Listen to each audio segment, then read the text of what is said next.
आऊज़ु बिल्लाहि मिनश्शैतानिर्रजीम बिस्मिल्लाहिर्रहमानिर्रहीम। Second year physics के तमाम स्टूडेंट्स को खुशामदीद।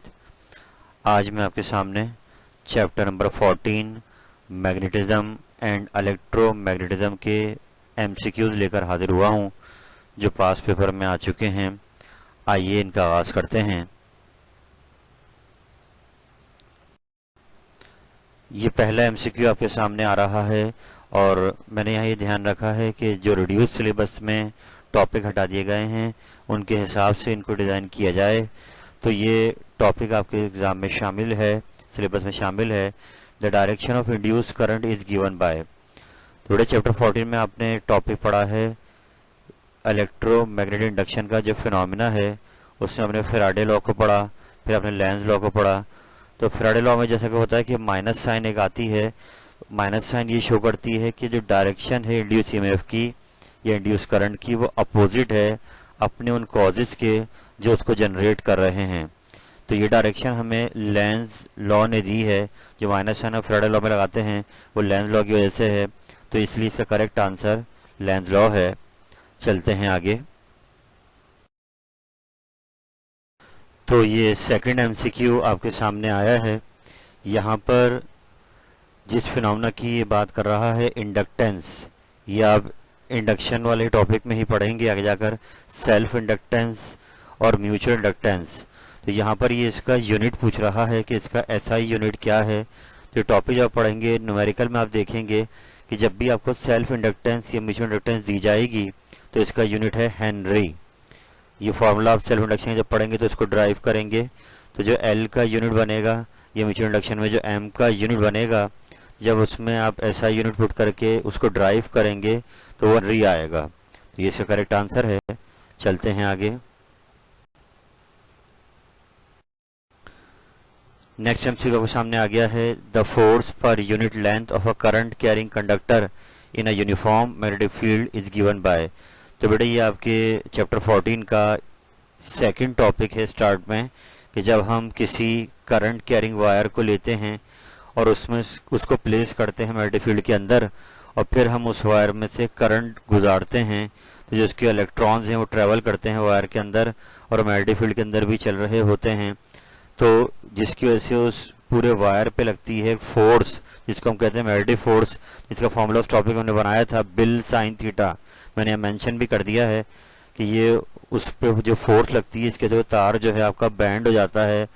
तो अब यहाँ थोड़ा सा चेंज ये आ रहा है कि यहाँ लिखा हुआ है फोर्स पर यूनिट लेंथ, यानी या तो आप इसको डिवाइड में ले जाएं एल को, या फिर जो वायर आपने लिया है वो 1 मीटर का ले लें।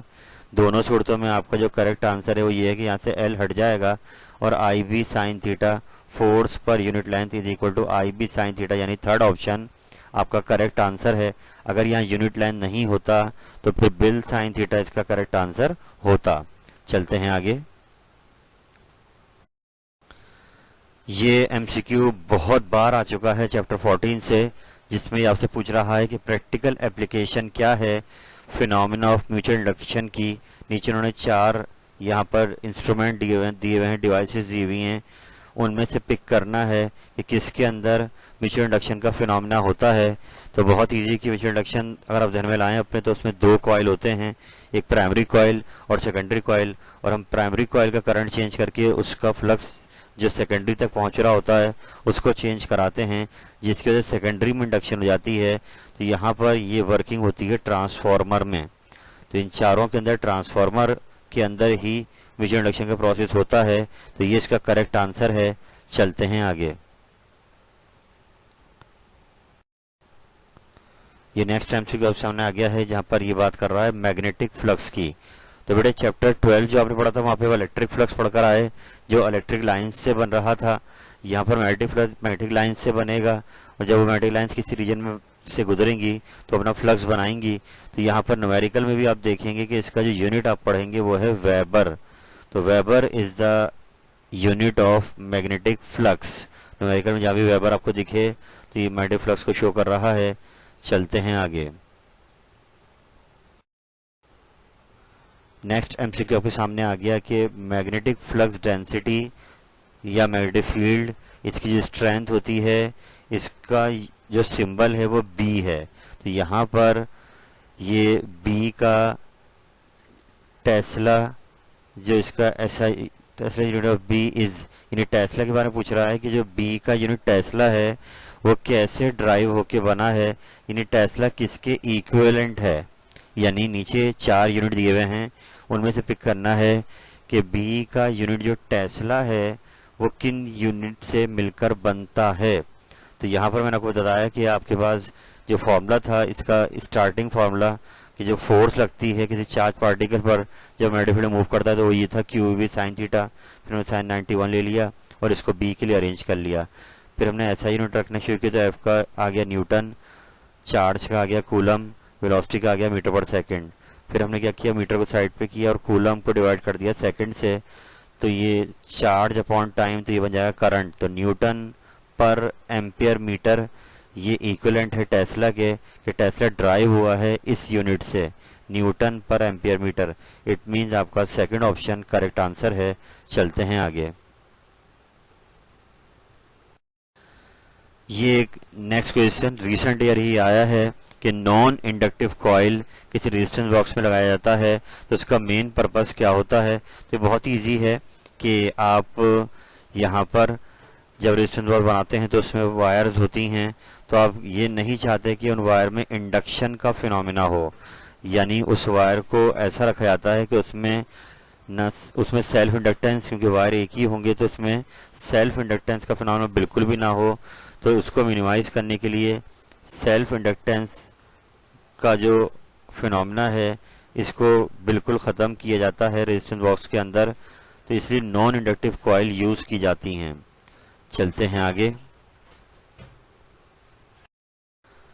नेक्स्ट एमसीक्यू बड़ा इंपॉर्टेंट और बड़ा समझने वाला एमसीक्यू आपको सामने आया है कि यहाँ पर ये एक वायर में से करंट पास करा रहा है और आपसे पूछ रहा है कि बताइए जो मैग्नेटिक लाइंस उसके सराउंडिंग में इंड्यूस होंगी उनकी डायरेक्शन क्या होगी। जैसे कि आपने पढ़ा बायोट-सैवर्ट लॉ, बायोट-सैवर्ट ने कहा कि जब किसी वायर में करंट पास करता है तो उसके सराउंडिंग में जाती है मैग्नेटिक फील्ड। मैंने यहाँ पे शो किया हुआ है कि जब वायर में करंट पास कर रहा है तो सराउंडिंग में यूँ सर्कुलर मैग्नेटिक फील्ड बन जाती है। तो अब ये आपसे पूछ रहा है कि अगर करंट टॉप से बॉटम की जानिब जा रहा हो, यानी ये फिगर नहीं बल्कि इसमें आप ये फिगर ले लें कि ये वायर रखा हुआ है और करंट टॉप से बॉटम की जानिब जा रहा है, तो अब जब मैग्नेटिक लाइन सराउंडिंग में बन रही हैं ये उनकी डायरेक्शन के बारे में पूछ रहा है कि वो किस तरीके की होंगी। तो मैंने यहाँ पर आपको क्लॉकवाइज और एंटी क्लॉकवाइज बना के दिखाया कि क्लॉकवाइज जो हमारी घड़ी की डायरेक्शन होती है, एंटी क्लॉक उसके अपोजिट। तो अब हमें यहाँ पिक करना है कि जो डायरेक्शन बन रही है मैग्नेटिक फील्ड की किस तरीके की है। तो अगर इसको ऑब्जर्व करेंगे तो ये क्लॉकवाइज मूव कर रहा है अगर वो करंट ऊपर से नीचे की जानिब आता है, यानी ये डायरेक्शन आ रही है इस तरीके से और ये डायरेक्शन आपके पास क्लॉक की ही होती है इस तरीके से अगर ये घूमेगा। तो इट मीन्स कि अगर टॉप से बॉटम करंट आएगा तो आपका जो मैग्नेटिक फील्ड बनेगी क्लॉकवाइज बनेगी, लेकिन अगर उल्टा हो जाए कि बॉटम से टॉप पे करंट जा रहा हो तो आप देखें डायरेक्शन मैग्नेटिक फील्ड की चेंज हो गई है और वो इस डायरेक्शन में जा रही है, यानी एंटी क्लॉकवाइज। तो एग्जाम में ये एमसीक्यू दोनों सूरतों में आ सकता है कि अगर टॉप टू बॉटम आएगा तो आपको क्लॉकवाइज याद रखना है और अगर बॉटम टू टॉप आएगा तो आपको एंटी क्लॉकवाइज याद रखना है। आप इन डायग्राम्स को देखेंगे तो ये बहुत इजी आपको एमसीक्यू लगेगा। तो इसका करेक्ट आंसर होगा क्लॉकवाइज। चलते हैं आगे।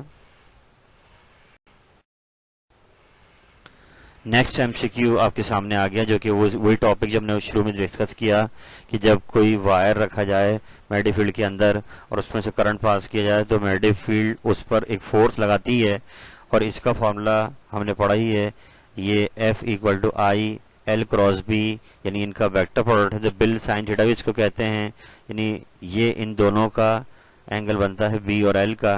तो third option is the correct answer. चलते हैं आगे। बड़े नेक्स्ट एमसीक्यू सामने आ गया, ये भी बड़ा आसान सा है कि फर्स्ट टॉपिक जो हमने देखा था कि जब कोई चार्ज मूव कराते हैं मैग्नेटिक फील्ड के अंदर तो मैग्नेटिक फील्ड उस पर फोर्स लगाती है।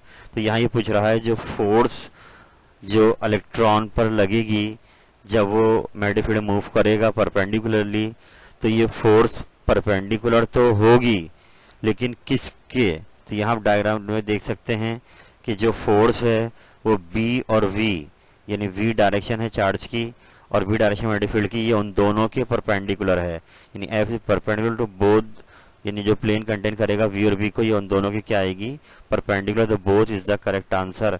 चलते हैं आगे। ये नेक्स्ट एमसीक्यू सामने आ गया जिसमें आपसे सेल्फ इंडक्टेंस के बारे में पूछ रहा है कि अब बताइए अगर किसी कॉइल के नंबर ऑफ टर्न्स को डबल कर दिया जाए, किसी वायर के नंबर ऑफ टर्न्स को डबल कर दिया जाए, तो बताइए उसकी सेल्फ इंडक्टेंस पे क्या इफेक्ट पड़ेगा।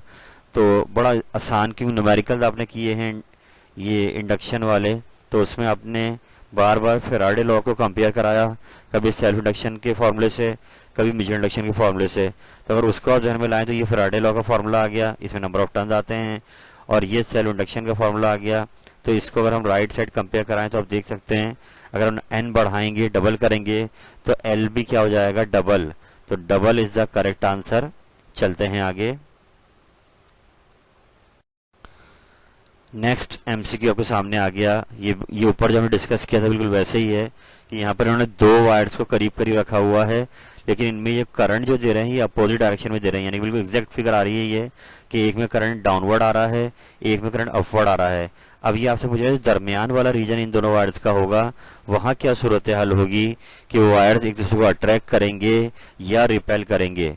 तो इसके लिए मेरे बेटे फिर वही बात कि आप अगर इस पोर्शन में देखें तो यहाँ ये आपके साथ आ रहा है टॉप से बॉटम, तो क्लॉकवाइज सिनेरियो आ रहा है इस तरफ, और यहाँ ही जा रहा है बॉटम से टॉप पर, तो इस तरफ अंदर ये आप एंटी क्लॉकवाइज सिचुएशन देख रहे हैं। लेकिन जब हम इन दोनों इनर पोर्शन की बात करते हैं तो जो मैग्नेटिक फील्ड है वो यहाँ भी ऐसे ही आ रही है और मैग्नेटिक फील्ड यहाँ भी ऐसे ही आ रही है, यानी कि दोनों साइड पर इधर वाले पोर्शन में दे हैव सेम डायरेक्शन, यानी यहाँ से भी इधर आ रही है और यहाँ से भी इधर आ रही है। इट मीन्स जो इनर पोर्शन है वहाँ ये एक दूसरे को रिपेल करेंगे, बिकॉज ये दोनों सेम बिहेव कर रहे हैं अंदर की साइड पर, यानी कि यहाँ भी मैग्नेटिक फील्ड इस तरफ आ रही है, ऐसे नहीं कि मैग्नेटिक फील्ड यूं जा रही है अपोजिट नहीं जा रही, दोनों इस तरफ से अंदर से सेम डायरेक्शन में आ रही हैं। तो लाइक चार्जेस कि जब सेम चार्ज रिपेल करते हैं तो यहाँ पर जो इसका इनर पोर्शन है ये दोनों सेम मैग्नेटिक फील्ड की वजह से एक दूसरे को रिपेल करेंगे।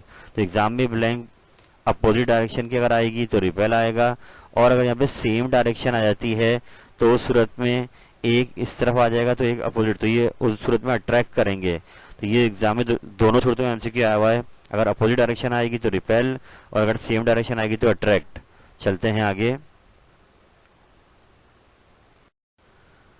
ये टॉपिक आपने पढ़ा है ट्रांसफार्मर का, तो वहाँ पर ये कुछ इफेक्ट हमने पढ़े थे जहाँ पर हीट लॉस हो जाती है। तो उसमें से एक इफेक्ट है बेटा एडी करंट। एडी करंट वो अनडिजायरेबल करंट है जो हमें नहीं चाहिए, लेकिन क्योंकि जो आपकी कोर होती है वो अगर आप बहुत मोटी लेंगे तो उस सूरत में इस कोर के अंदर भी एक इंडक्शन का फिनोमेना हो जाएगा जो कि अनवांटेड है, आप चाहते नहीं हैं। आप चाहते हैं कि ये फिनोमेना ना हो, क्योंकि यहाँ पर अगर ये फिनोमेना हो गया तो करंट जनरेट होगा और फिर आपकी एनर्जी ज़ाया होगी। तो इसके लिए आसान तरीका ये कि आप इस कोर को जो है तोड़ दें या लेमिनेट कर दें, इसमें लाइंस लगा दें कि इसका कुछ पोर्शन यूज़ करें। तो इससे फ़ायदा ये होगा कि आपके पास एडी करंट जो बनेगा वो बहुत ज़्यादा नहीं बनेगा। यहाँ आप देख सकते हैं अगर सॉलिड कोर खाली लेते हैं तो एडी करंट ये दिखाया जा रहा है, ये बहुत बड़ा पोर्शन कवर कर रहा है। अगर आप उसमें लेमिनेशन कर देते हैं तो उससे ये थोड़ा पोर्शन कम हो गया इसका करंट का, और अगर आप बहुत थिन लेमिनेशन कर दें, इसकी बारीक बारीक इसकी लेयर्स बना दें, तो इस सूरत में ये एडी करंट का इफेक्ट और कम हो जाएगा। तो यहाँ इस ब्लैंक में यही बात की जा रही है कि ट्रांसफार्मर की कोर को अगर लेमिनेट किया जाए, पॉलिश किया जाए, उसकी विड्थ को कम किया जाए, तो हम कौन से इफेक्ट को मिनिमाइज कर रहे हैं, तो हम एडी करंट को मिनिमाइज कर रहे हैं। चलते हैं आगे। ये भी बड़ा इंपॉर्टेंट एमसीक्यू आ चुका है एग्जाम में कि ट्रांसफार्मर्स किस सर्किट पे वर्क करते हैं। तो बेटे तो बहुत इजी है कि ट्रांसफार्मर के लिए जो फिनोमेना है वो इंडक्शन का फिनोमेना है, और उसके लिए आपका करंट का चेंज होना ज़रूरी है। यानी डीसी की अगर बात करें, डीसी करंट की, तो डीसी तो आपके पास कांस्टेंट रहेगा, चेंज नहीं होगा, तो इससे हम इंडक्शन का फिनोमेना नहीं करा सकते। जबकि ऑल्टरनेटिंग करंट जो आपका होता है ये अपनी डायरेक्शन को एक सेकंड में कई बार चेंज करता है, तो इंडक्शन के लिए फ्लक्स का चेंज होना ज़रूरी है, और तभी आप वहाँ पे इंडक्शन करा सकते हैं, म्यूचुअल इंडक्शन क्यों ना हो। तो इट मीन्स ट्रांसफार्मर वर्क करते हैं सिर्फ ऑल्टरनेटिंग करंट पर, डायरेक्ट करंट पे वर्क नहीं करेंगे। तो AC alone is the correct answer.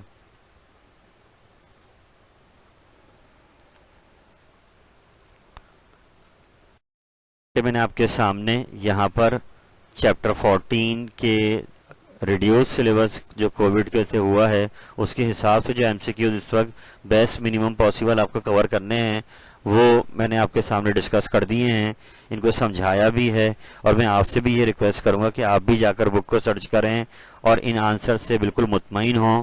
और इंशाल्लाह अब अगर एग्ज़ाम में यहाँ से MCQ बनते हैं तो आप होपफुली पहले अगर इनको समझे हुए होंगे तो आपके लिए वो इंशाल्लाह आसान हो जाएंगे।